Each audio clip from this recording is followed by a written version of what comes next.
So many women come to us because they have trouble staying on track with healthy eating. And as a result, they jump from diet to diet. And if you want to get off that roller coaster, we have some good questions you might want to ask yourself and some tips that we are sharing today. So stay tuned. Hair versus choice. Also, eating too much processed sugar.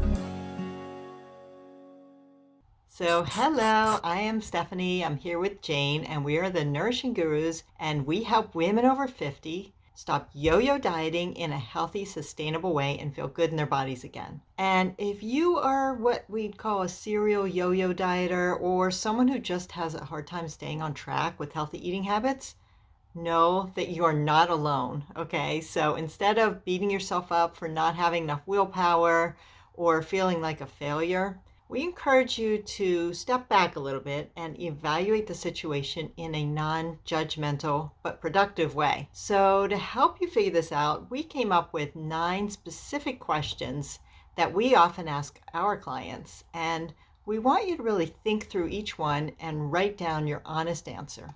And we can promise that doing this exercise will help you take a deeper dive into your habits and mindset and think about dieting and healthy eating in a whole new way. All right? So let's get started. So, first off, ask yourself, are you really in touch with your reasons for why you want to lose weight? Getting clear on your why is so important. And often people don't really even know why they want to do it. Well, I know that I should lose weight and oh, my clothes will fit me better, maybe things like that. But when you force yourself to sit down and keep asking, well, what will that do for me? Okay, I want to lose 15 pounds so I can fit into my clothes better. Well, what will that do for me? Keep asking that until you really get to the bottom of it. Come up with 15 reasons why you want to eat healthier or why you want to lose weight. And make sure you are connecting with your deep points. When we have our clients do this question, often they tell us that it makes them feel emotional. And that's when we know they are really diving deep enough. All right? So get started with that one. Yes, nailing down your whys is critical, and that is why we put it number one. Number two, for how to stay on track, stop the yo-yo dieting, is to really think about what tools do you have in place. Because if willpower is the only tool that you're using, it is not going to get you very far. And we refer to this whole concept as our carpenter approach. So picture if you're a builder or a carpenter and you're going to build something like a boat and you only have a hammer. Well, how far are you going to get in this journey of building your boat? You need to have many other tools in your tool belt or your toolkit in order to accomplish what you want to accomplish. So if we're talking about long-term weight loss and health and all these amazing things that you're going to get from that, you can't rely on willpower alone. You need to build your toolkit. Picture a tool belt around your waist. What are you going to put inside of it? You want to use skills and strategies instead of white knuckling willpower. So this could be anything from nailing down a couple of healthy breakfasts if breakfast is a challenge for you. It could be making sure that you have a really healthy afternoon snack in place. It could be a plan to address nighttime snacking where you're going to do some kind of brief, great meditation to calm your mind, or breathing exercise, or smelling a beautiful essential oil that cuts the craving. Something that's really tangible that you can utilize as a tool so that when you reach down, food isn't the only thing at your disposal. So having tools in place is really huge. Okay, let's move on to number 3. Are you following a plan that is actually sustainable?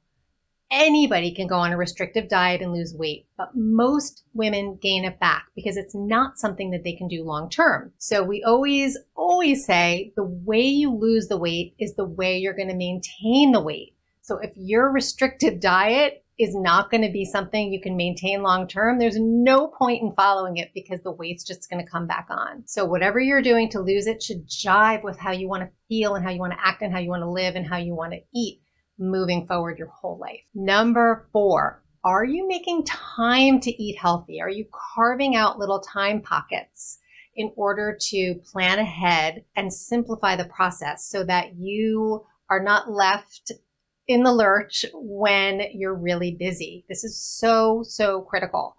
We have a couple of videos that address this from exactly this topic, how to make time pockets for yourself and also healthy convenience food. So we're going to link to that in the description below.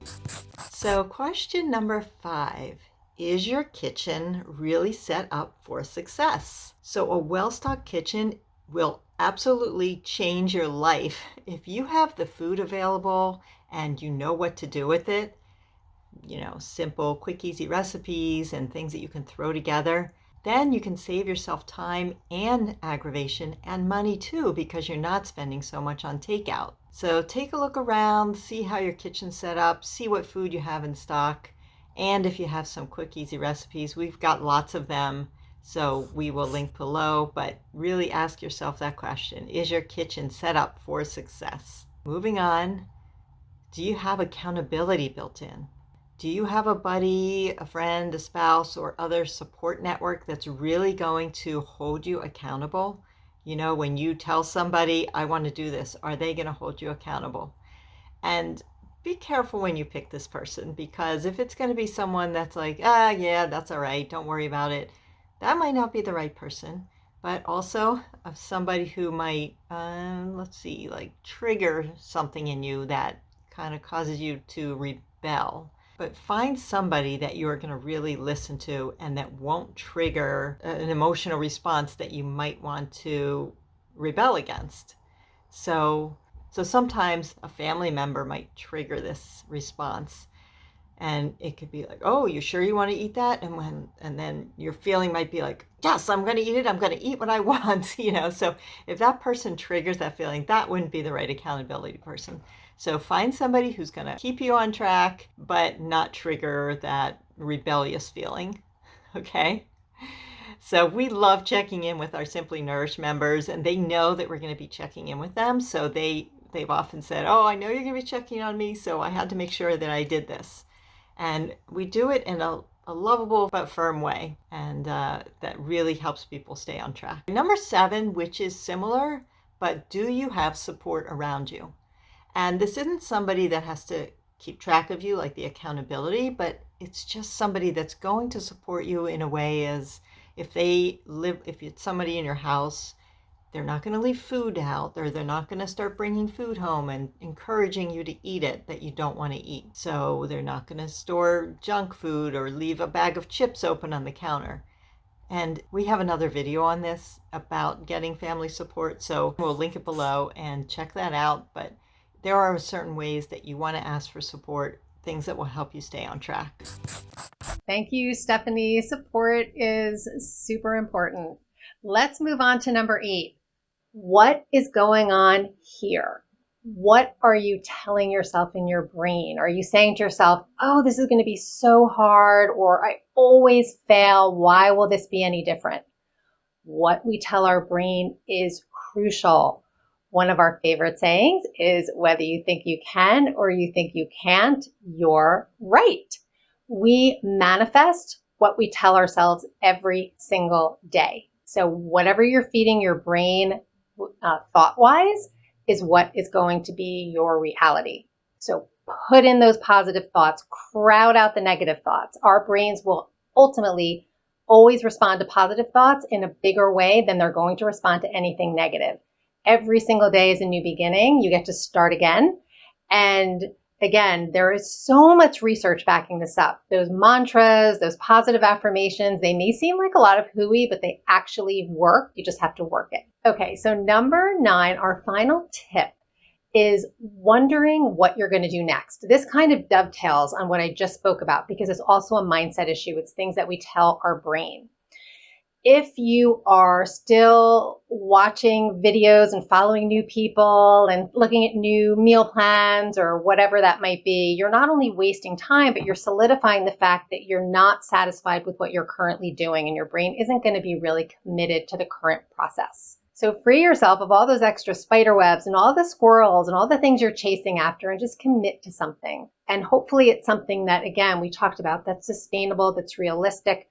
If it takes more time to do it and you're building habits from the ground up, just embrace that process. Anything that you do that's super quick and it's like a quick weight loss scheme is not going to work long term. So just embrace a better, more holistic process, commit to it, and stop searching for the next best thing. As always, thank you so much for watching. If you know someone who would benefit from this information, please share it with them. And don't forget to like, subscribe, and hit the bell to be notified of future videos, as we have even more helpful tips for living healthy after 50 coming up every single week. Thanks.